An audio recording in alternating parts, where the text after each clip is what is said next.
Hi and hello students, welcome once again. और आज की क्लास जो होने वाली है वो है बिजनेस स्टडीज़ के चैप्टर 1 की, जिसका नाम है मैनेजमेंट एंड इंट्रोडक्शन।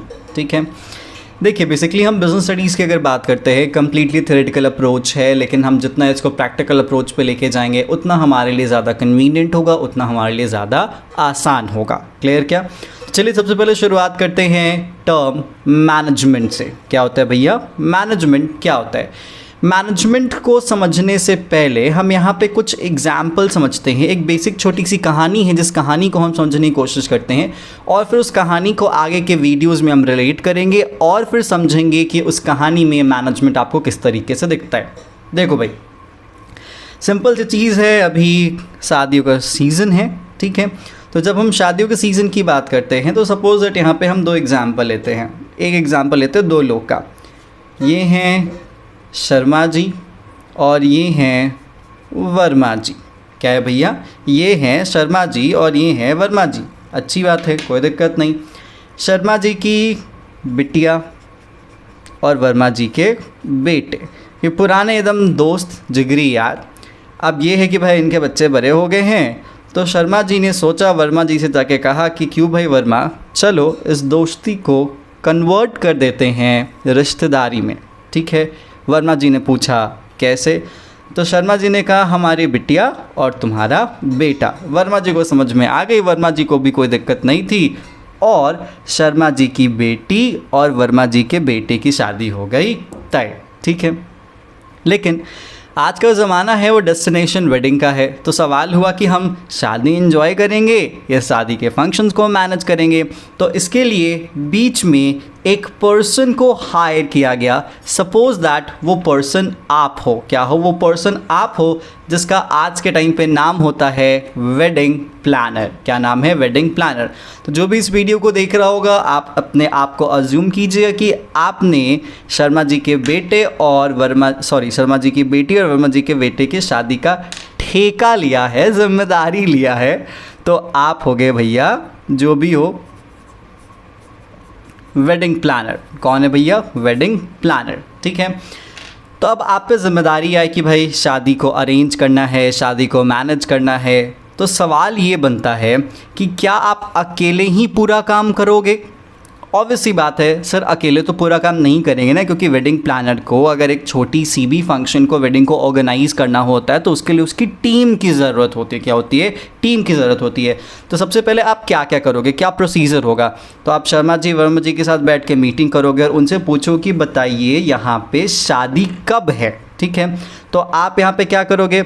शादी के डेट को फाइनलाइज करोगे सबसे पहली चीज़।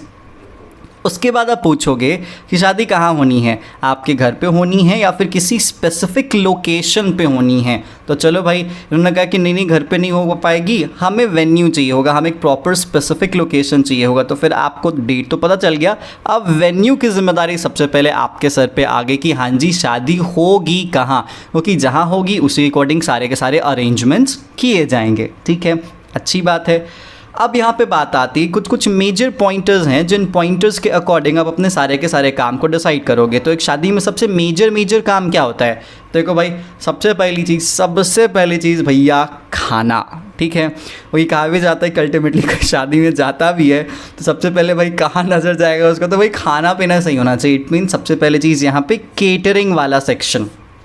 ठीक है, केटरिंग के साथ साथ भाई दूल्हा दुल्हन तो पहले होते नहीं, देखते हो भाई डेकोरेशन कैसी है, सजावट कैसी है। तो भाई यहाँ पे डेकोरेशन भी आपके लिए बहुत ज़्यादा मैटर करेगा। तो केटरिंग हो गया, डेकोरेशन हो गया। उसके बाद केटरिंग और डेकोरेशन कहाँ होगा? तो आपका वेन्यू। ठीक है भाई, कोई होटल होगा, कोई पैलेस होगा, कहाँ होगा शादी, वहाँ पे भी होगी। ठीक है, उसके बाद यहाँ पे आपको शादी के कार्ड वार्ड की भी एक जिम्मेदारी दी जाती है कि भाई कार्ड भी आप ही तय करोगे। ठीक है, लड़के वाले और लड़की वालों का। तो फिर भाई कार्ड के बारे में भी आपको ही तय करना होता है, प्लस उनके ड्रेसेस। तो आज के टाइम पे लोग डिज़ाइनर्स की बात करते हैं, तो फिर आप डिज़ाइनर्स की बात करोगे उनके ड्रेसेस को डिज़ाइन करने के लिए। फिर आपका कोई मेकअप आर्टिस्ट होगा। उसके साथ साथ आज के टाइम पे शादी में बहुत ज़्यादा फैशन चला हुआ है डांस वांस का, तो दैट्स कॉल्ड कोरियोग्राफर्स। ठीक है, तो आप यहाँ पे कोरियोग्राफर्स की भी बात कर लोगे जो कि भैया डांस वांस करवाएंगे। तो ये मेजर चंक्स है जो चंक्स आपने फिक्स किया है। अब एक दिन शर्मा जी ने स्पेशली आपको कॉल करके बुलाया और कहा कि भैया सुनो, जो भी आपका नाम होगा, ठीक है। तो शर्मा जी ने कहा कि देखो भाई, हमारी एक ही बिटिया है, ठीक है, सारा जो हमने कमाया है हम वो लगा देना चाहते हैं, और ये जो शादी है ना, वो शादी होनी चाहिए लैविश। कैसी होनी चाहिए? लैविश शादी होनी चाहिए, ऐसी कि पूरा का पूरा समाज, पूरा ख़ानदान सदियों तक याद रखे कि भाई शादी ऐसी भी होती है, ठीक है। तो शर्मा जी ने बड़े धमकाते हुए अंदाज में कहा कि देखो भैया, शादी होनी चाहिए लैविश, थोड़ा बहुत भी अगर इधर उधर हुआ तो तुम जानो, तुम्हारा काम जाने, तुम्हारा पैसा जाने, या तुम्हारी ज़िंदगी भी जान सकती है, ठीक है।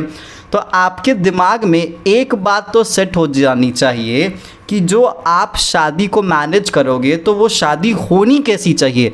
तो भैया शादी लाविश होनी चाहिए, ठीक है। एंड इस लाविशनेस को मेंटेन करने के लिए आपको शहर का बेस्ट केटरर, शहर का बेस्ट डेकोरेटर, बेस्ट वेन्यू, ठीक है, सबसे बेहतरीन कार्ड, सबसे बेहतरीन डिज़ाइनर्स, मेकअप आर्टिस्ट, कोरियोग्राफर, मतलब हर चीज़ क्या मांगता है आपको? बेस्ट मांगता है, ठीक है। अब बेस्ट मांगता है तो हर एक काम उसी बेस्ट के अकॉर्डिंग होगा। तो आप सोचोगे भाई मेरे एग्जिस्टिंग टीम की तो भाई ये लिमिट में नहीं है, मुझे best to the best market से क्या करना होगा? हायर करना होगा।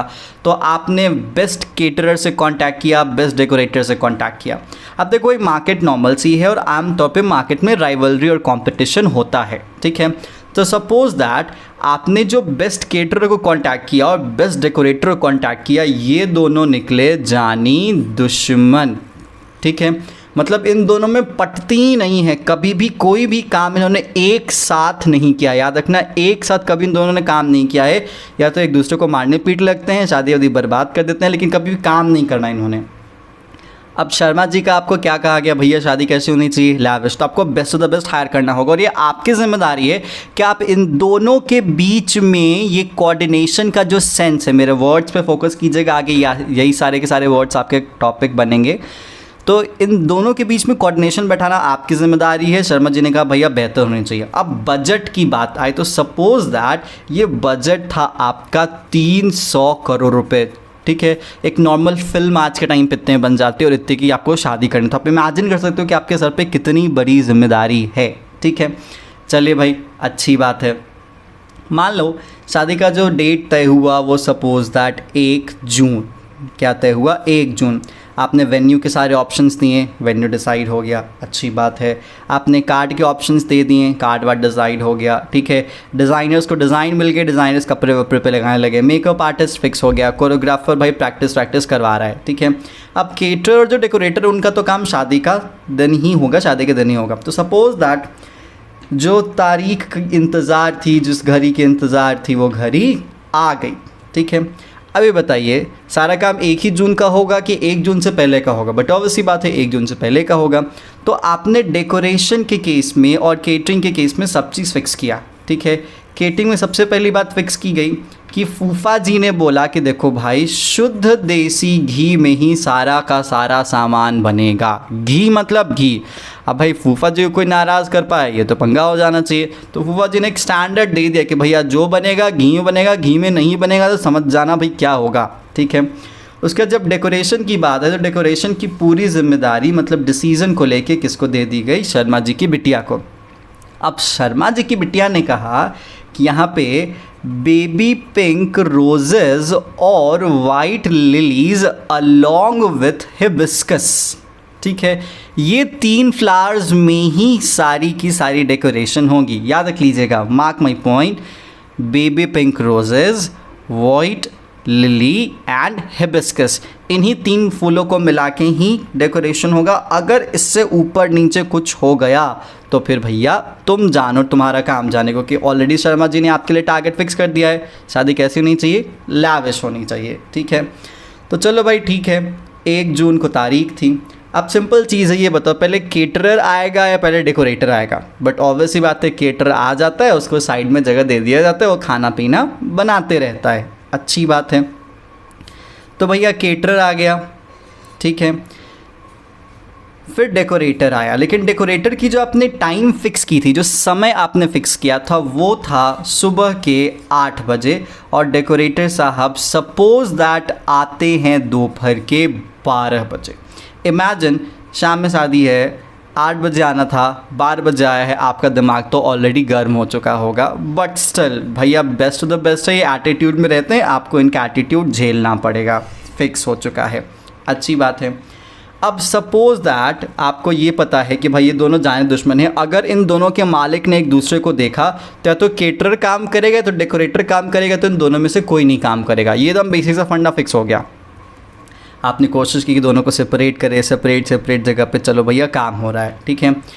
केटर इधर सपोज़ दैट मान लेते हैं आटा वाटा गूंद रहा है, सब्जी वब्जी बना रहा है, फूफा जी गए, ठीक है, और देखे कि भैया केटरर तो रिफाइंड ऑयल में काम कर रहा है। लो भैया फूफा जी का तो चेहरा फूल के हो गया पकौड़ा। अब क्या करोगे आप, ये आप जानो कि शर्मा जी तो बजाएंगे आपकी कोई सुनने वाला नहीं है। और उसी टाइम डेकोरेटर का एक बंदा केटर के एरिया में जाके गया और देखा अरे ये तो वही केटर है, उसने अपने मालिक को बता दिया।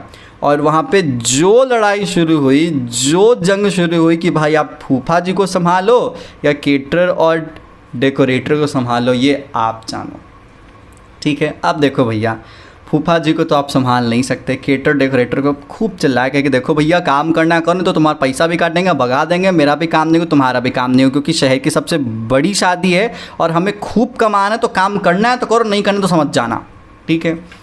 तो भाई केटर डेकोरेटर ने कहा ठीक है भाई पैसे की बात है, मैनेज कर लेते। तो आपने इनको कहा कि भाई बेस्ट ऑफ द बेस्ट है, मार्केट में रहना है, रेपुटेशन बनाना है, टीम मिला के काम नहीं करेंगे हमें भी दिक्कत होगी और उनको भी दिक्कत होगी, तो आपने यहाँ पे ये लड़ाई मैनेज कर ली। अब सपोज़ दैट डेकोरेशन का एक सैम्पल आपको यहाँ पे शो करना है, तो डेकोरेशन का आपने सैम्पल तय कर लिया था शादी का, ठीक है। बिटिया रानी को बुलाया गया।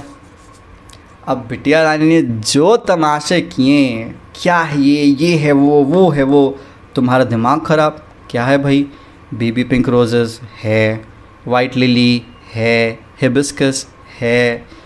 अब बिटिया जी ने कहा कि हिबिस्कस रेड वाला होना चाहिए था, आपने पिंक कैसे लगा दिया। अब तुम्हारी इतनी मजाल कि तुम कह पाओ कि मैम आपने तो हमें कोई कलर स्पेसिफिकेशन बताया ही नहीं था, आपने बताया था हिबिस्कस, हमने लगा दिया रेड। अब यहाँ पे बिटिया का रोना धोना, कहा कि पापा इसी दिन के लिए इतना पैसा लगा रहे हो, ये कर रहे हो वो करो, अब क्या करोगे तुम्हारे पास और कोई ऑप्शन है। समवेयर समहाउ आप अपनी पूरी कोशिश करोगे कि इस पूरे के पूरे डेकोरेशन में अल्टरेशन किया जाए, रेड को निकाल के पिंक लगाया जाए। आपने पूरा कॉल किया भाई, शहर भर में आपको नहीं मिला। अंत में एक नॉर्मल से शॉपकीपर के पास बल्क में आपको पिंक हिबिस्कस मिला। लाओगे कि नहीं लाओगे? लाओगे। कितने पे लाओगे भाई? जितनी भी कीमत हो आप कहीं ना कहीं लेके ज़रूर आओगे। तो बात सिंपल सी थी कि देखो भैया यहाँ पे आपके सामने कितने सारे वैरायटीज़ ऑफ द केसेस हैं, ठीक है। लड़ाई हुई, मैनेज किया, फूफा जी का मुंह फुला, आपने मैनेज किया, लेट आया डेकोरेटर, आपने मैनेज किया, वेन्यू आपने बेस्ट दिया, हर चीज़ बेस्ट जा रही है। और end of the day client का ऑन स्पॉट एक डिमांड आता है और आपने कहीं से भी मैनेज करके कितनी भी कीमत पे आपने उस ऑर्डर को पूरा किया, ठीक है। अब सपोज दैट अंत की बात है, लास्ट की बात है, जस्ट अ मिनट।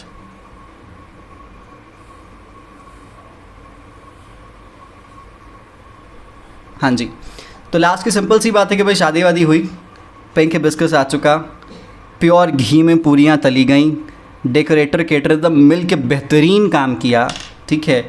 जितने भी क्लाइंट्स थे, जितने भी क्लाइंट्स, उनको कोई दिक्कत नहीं, कोई दिक्कत मतलब कोई भी दिक्कत, मतलब कहा जाता है कि एक पॉइंट की भी नहीं। फूड की क्वालिटी बेहतरीन, डेकोरेशन आज तक पूरी दुनिया ने कभी वैसा देखा ही नहीं, वेन्यू इतना बेहतरीन, कार्ड का इन्विटेशन से तो पहले ही सेटिस्फाई हो चुके थे, ठीक है।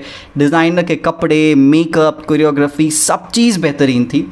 जब गेस्ट जा रहे थे तो उनके ज़बान से एक अच्छी अच्छी बात निकली कि भाई मानना पड़ेगा मैनेजमेंट तो बहुत बेहतरीन था, मानना पड़ेगा, अलकोट मानना पड़ेगा, मैनेजमेंट तो बहुत बेहतरीन था। सवाल है कि यहाँ पे मैनेजमेंट कौन था? क्या शर्मा जी थे मैनेजमेंट? क्या वर्मा जी थे? शर्मा जी की बेटी, वर्मा जी के बेटे, आप थे मैनेजमेंट? डेकोरेटर था, केटरर था, फूफा जी थे? नहीं, यहाँ पे कोई मैनेजमेंट नहीं था। बट हाँ, यहाँ पे जो सेंस ऑफ ईज़ था, जो आसानी थी, जो बेहतरीन था, जो बेस्ट द बेस्ट लोग को फीलिंग आया, वो चीज़ कहीं ना कहीं मैनेजमेंट कंसिडर की जाती है। तो आप ये बताओ, कुछ कुछ सवाल हैं, इस पूरे के पूरे प्रोसेस में आपने किया क्या? क्या आपने खाना बनाया? नहीं। क्या आपने फुल डेकोरेशन किए? नहीं। क्या आपने वेन्यू तैयार किया? नहीं। क्या आपने कार्ड डिज़ाइन करा? नहीं। क्या आपने कपड़े डिज़ाइन करे? नहीं सर। क्या आपने मेकअप करा? कभी नहीं, वो तो आता ही नहीं। क्या आपने कोरियोग्राफी करी? वो तो कभी नहीं आ सकता। ठीक है, मतलब यहाँ पे कोई भी एक ऐसा काम आप बता दो जो आपने किया। एक भी नहीं, एक भी नहीं, मतलब एक भी काम आपने नहीं किया है। सर करवाया तो है, बट ऑब्वियस ही बात है, आपने ये सारे अरेंजमेंट्स करें, आपने सारे अप्स एंड सारे डाउन्स को मैनेज किया, best of the best caterer खोजा, डेकोरेटर खोजा, दोनों की राइवलरी थी, फिर भी इन दोनों से काम निकलवा लिया पैसे के दम पे। कहीं से भी खोजा, लेकिन आपने पिंक हिबिस्कस खोजा और शर्मा जी की बेटी की जो शादी का ख्वाब था कि शादी कैसी होनी चाहिए, जब लोग ये कहें कि भाई शादी बहुत बेहतरीन थी, मैनेजमेंट बहुत अच्छा था, विच मीन्स शादी लैविश हुई ना, तो कहीं ना कहीं आपको ये साफ साफ दिखा कि इस पूरे के पूरे प्रोसेस में आपने एक काम किया नहीं, लेकिन फिर भी काम बेहतरीन था। ठीक है, प्लस आपको जो बजट मिला था 300 करोड़, जब आप पैसे जोड़ने बैठते हो तो आपका तो और पैर आसमान में पहुंच जाता है और आपके पॉकेट में दिखता है 100 करोड़ रुपए का बचत। That's called saving. मतलब सबको दे दा के आपने शादी से कितना कमाया? 100 करोड़ रुपए कमाए। जस्ट इमेजिन, शादी 1 जून को होनी थी, हुई 1 जून को। ऑन टाइम होनी थी, हुई ऑन टाइम। ऑन टाइम यहाँ पे ऑर्डर आया था चेंज करने का, आपने स्टिल चेंज कर लिया। यही पूरा का पूरा सेंस ही मैनेजमेंट कंसिडर किया जाता है। अब आप इसको रिलेट करके समझिएगा कि मैंने आपको ये एग्जाम्पल क्यों दिया है। देखो भाई, बात आती है टर्म मैनेजमेंट के डेफिनेशन की। किसकी आती है? मैनेजमेंट के डेफिनेशन की। तो समझिएगा मैनेजमेंट क्या था। तो मैनेजमेंट एक प्रोसेस है। क्या है? मैनेजमेंट एक प्रोसेस है जिसमें आप काम करते नहीं हो, आप काम करवाते हो। So management refers to the process of getting things done. मतलब गेटिंग थिंग्स डन का मतलब काम करना नहीं है, करवाना है। तो मैनेजमेंट एक प्रोसेस है जिसमें काम करवाया जाता है। तो किससे करवाया जाएगा? दूसरों से। So getting things done from others. ठीक है, अब देखो भैया, काम करने के 2 तरीके होते हैं। ध्यान रख लीजिएगा। कितने तरीके होते हैं काम करने के? 2 तरीके होते हैं। एक होता है इफेक्टिवली और दूसरा होता है इफिशिएंटली। ठीक है, इफेक्टिवनेस का रिश्ता है टाइम के साथ। किसके साथ रिश्ता है इफेक्टिवनेस का? टाइम के साथ। और इफ़िशेंसी का रिश्ता किसके साथ है? कॉस्ट के साथ। तो अब ज़रा समझिएगा ध्यान से। ठीक है, मैनेजमेंट एक ऐसा प्रोसेस है। क्या है? मैनेजमेंट एक ऐसा प्रोसेस है जिसमें काम किया नहीं, दूसरों से करवाया जाता है। और काम कैसे करवाया जाता है? इफ़ेक्टिव तरीके से और इफ़िशिएंट तरीके से। सबसे पहले हम हर एक वर्ड को यहाँ पे क्लियर करके समझेंगे। सवाल है प्रोसेस क्या होता है। देखो भाई, किसी भी काम का एक सीक्वेंशियल स्टेप याद रख लीजिएगा। किसी भी काम को अगर आप एक सीक्वेंस में करते हो, सीक्वेंशियल स्टेप में परफॉर्म करते हो, उसे कहा जाता है प्रोसेस। ठीक है, और यहाँ पे प्रोसेस में क्या क्या चीज़ें होती है? तो यहाँ पे प्रोसेस में सबसे पहला होता है प्लानिंग। ठीक है, उसके बाद ऑर्गेनाइजिंग, उसके बाद स्टाफिंग, उसके बाद डायरेक्टिंग और उसके बाद कंट्रोलिंग। ठीक है, समझिएगा। प्लानिंग में क्या होता है? आप टारगेट सेट करते हो। आपने यहाँ पे टारगेट सेट करा है, शादी कैसी होनी चाहिए भैया? लैविश होनी चाहिए। उससे 1% भी कम नहीं, कम हो तो भाई तुम्हारी बजा दी जाती। तो आपने यहाँ पे प्लान करा कि नहीं करा? हाँ जी प्लान करा। शादी कैसी होनी चाहिए? लैविश होनी चाहिए। कहाँ होनी चाहिए? वेन्यू, किस तारीख को, आपने सब सेट करा। विच मीन्स जब आप किसी भी चीज़ को एडवांस में डिसाइड करते हो, this is what we called planning. और आपने इस केस में करा है, विच मीन्स आपने यहाँ पे प्लानिंग करा है, शायद आपको दिख रहा होगा। उसके बाद प्लानिंग करने के बाद चीज़ों को आप ऑर्गेनाइज करते हो। ऑर्गेनाइज का मतलब क्या कि कौन सी चीज़ कैसे होगी, कौन परफॉर्म करेगा, कब परफॉर्म करेगा, कौन किसके नीचे होगा, कौन किसके ऊपर होगा, कौन किसको रिपोर्ट करेगा, ये सब क्लियर करना क्या कहा जाता है? ऑर्गेनाइजिंग। जैसे आपने काम को बाइफरकेट किया, हाँ जी केटरिंग का काम होगा, मेन डेकोरेशन का होगा, वेन्यू का होगा, कार्ड का होगा, डिज़ाइनर, मेकअप, कोरियोग्राफी, ये सब होगा। ठीक है, कौन कौन करेगा? चलो भाई केटरिंग के लिए आपने बेस्ट केटरर को चुना, डेकोरेशन के लिए आपने बेस्ट डेकोरेटर को चुना, और सबके हेड कौन बने? आप बने। ठीक है, तो this is what we called organising. So organising refers to the process of identification and division of work. I will repeat, organising refers to the process of identification and division of work. मतलब काम को पहचानना और काम को बांटना। भैया शादी अरेंज करनी थी आपको, तो शादी एक मेन काम है और उस मेन काम को आपने छोटे छोटे काम में बांटा। This is what we call organising. जब हम ऑर्गेनाइजिंग चैप्टर पढ़ेंगे वहाँ पे आपको और भी क्लियर होगा। क्लियर क्या? तो प्लानिंग में आपने सेट करा कि भाई शादी कैसी होनी चाहिए और उस शादी में आपको क्या क्या काम करना, ये हो गया ऑर्गेनाइजिंग। अब बात आती है स्टाफिंग। स्टाफिंग का मतलब कौन क्या परफॉर्म करेगा। केटरिंग के रोल के लिए आपने बेस्ट केटरर को चुना, डेकोरेशन के रोल के लिए आपने बेस्ट डेकोरेटर को चुना, डिज़ाइनर के लिए बेस्ट डिज़ाइनर को चुना। मतलब कौन क्या परफॉर्म करेगा, स्टाफ कौन होगा आपका, ये सब सेट करना कहाँ होता है? स्टाफिंग में। ठीक है, ऊपर से डायरेक्टिंग का काम, भाई हर जगह केटरर सही से कर रहा है कि नहीं कर रहा, डायरेक्टर सही से काम, डेकोरेटर सही से काम कर रहा है कि नहीं कर रहा। ठीक है, वेन्यू में लाइटिंग सही है कि नहीं सही है, मेकअप वाला टाइम पे आया कि नहीं आया, ड्रेसेस सही से सिलाया नहीं सिलाए, कोरियोग्राफर्स प्रॉपर प्रैक्टिस करने आ रहे कि नहीं आ रहे। This is what we call directing.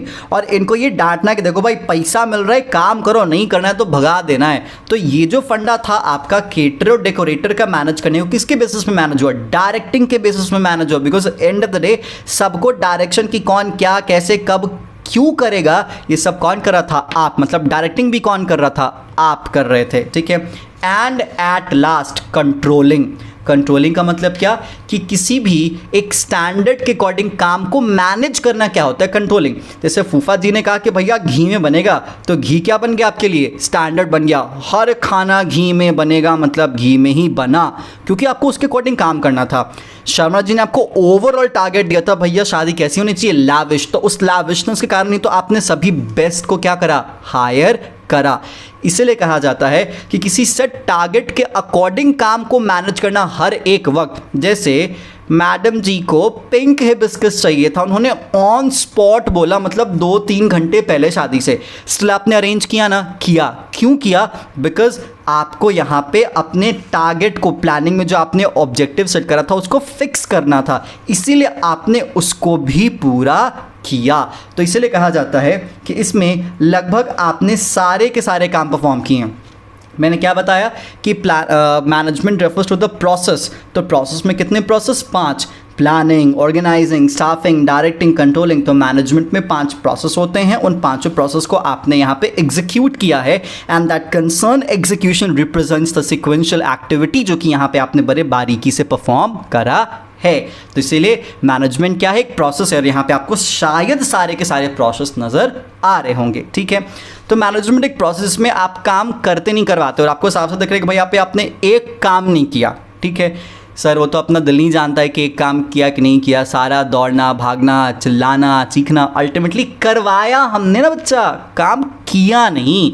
तो मैनेजमेंट में जो मैनेजर होता है ना, वो काम करता नहीं, करवाता है। सो बिहेव लाइक अ मैनेजर कि भाई काम करना नहीं, अपने को काम करवाना दूसरों से। ठीक है, सो मैनेजमेंट एक प्रोसेस है। प्रोसेस में क्या क्या ये आपको समझ में आ गया। और काम करना नहीं, करवाया जाता दूसरों से। कैसे काम करवाना होता है? इफ़ेक्टिव तरीके से और इफ़िशिएंट तरीके से। भाई इफ़ेक्टिव का रिश्ता टाइम के साथ हो। देखो भैया यहाँ पे शादी के 2 घंटे पहले मैडम जी का रोना चिल्लाना चीखना शुरू हो गया, बट स्टिल आपने ऑन टाइम डेकोरेशन करके दिया कि नहीं दिया? दिया। क्यों? क्योंकि आपको इफेक्टिवनेस से मतलब था। शादी 1 जून को होनी थी, सही समय पे हुई, सही टाइम पे हुई और हर चीज़ मैनेज हुआ कि नहीं हुआ, मतलब ऑन टाइम काम को कंप्लीट करना, ऑन टाइम काम को कंप्लीट करना। It doesn't matter what the cost is. आपने पिंक हिबिस्कस के लिए मुंह मांगी कीमत दी ना दी, क्योंकि आपको क्या मांगता था? इफेक्टिवनेस मांगता था, सही समय पे क्लाइंट को सही चीज़ मिले। This is what we call effectiveness. और मैनेजमेंट का एक स्टैंडर्ड होता है इफेक्टिवनेस, और जो कि आपने फुलफिल किया। उसके बाद इफ़िशिएंसी।